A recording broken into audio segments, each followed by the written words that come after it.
পর্যায়ে জুলাই সনদ ডিক্লার হয়, সেই জুলাই সনদের স্বাক্ষর ইতিমধ্যেই হয়ে গেছে।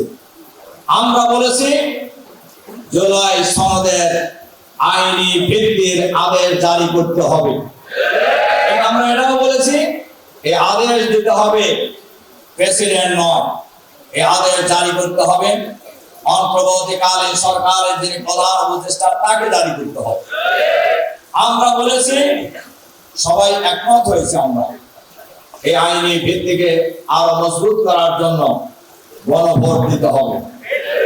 এ ব্যাপারে বিএনপি আগে একমত ছিলেন না, শেষে এসে ওনারা একমত হয়েছে, কিন্তু ওনারা বলছেন একদিন হইতে হবে গণভোট এবং জাতীয় সংসদ নির্বাচন।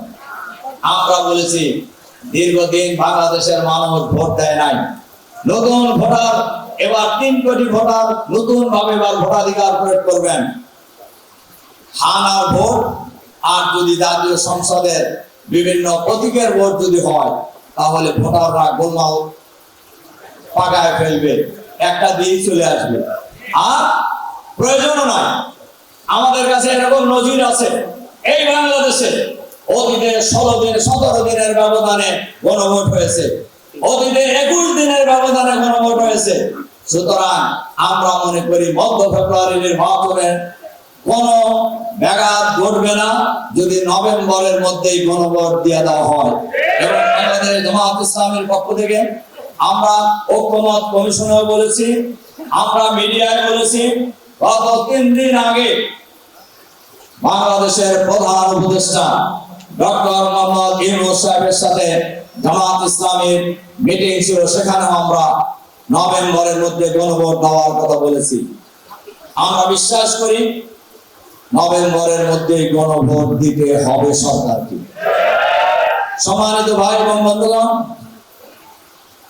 অনেক লড়াই সংগ্রামের মধ্য দিয়ে আমরা নতুন বাংলাদেশ পেয়েছি। এই বাংলাদেশে তো জুলাই সনদের আইনি ভিত্তি দেওয়ার জন্য আমাদের আন্দোলন করার দরকার ছিল না, আমাদের তো লড়াই করার দরকার ছিল না, সংগ্রাম করার দরকার ছিল না, কিন্তু আমাদেরকে সে আন্দোলন এখনো করতে হচ্ছে। আমরা বলেছি মধ্য ফেব্রুয়ারি আমরা যখন একথা বলছি, তখন কেউ কেউ বলছেন যে আমরা নির্বাচন চাই না। এটা এমন হাস্যস্কর কথা। আমরা বলেছি, আপনারা শুনেছেন, আগেও আমরা বলেছি, নির্বাচন যদি আগামী সপ্তাহে হয় তাও জামাত ইসলামী রাজি আছে নির্বাচনের জন্য, তবে অবশ্যই গণভোট দিতে হবে, অবশ্যই জুলাই সনদের আইনি ভিত্তি আদেশ জারি করতে হবে, অবশ্যই লেভেল প্লেইং ফিল্ড তৈরি করতে হবে, সবার অধিকার সমান অধিকার সংরক্ষিত করতে হবে, অবশ্যই আইন শৃঙ্খলা পরিস্থিতির উন্নতি করতে হবে, অবশ্যই প্রশাসনকে দলীয় মুক্ত করতে হবে। আমরা লক্ষ্য করেছি প্রশাসনের কোন কোন ব্যক্তি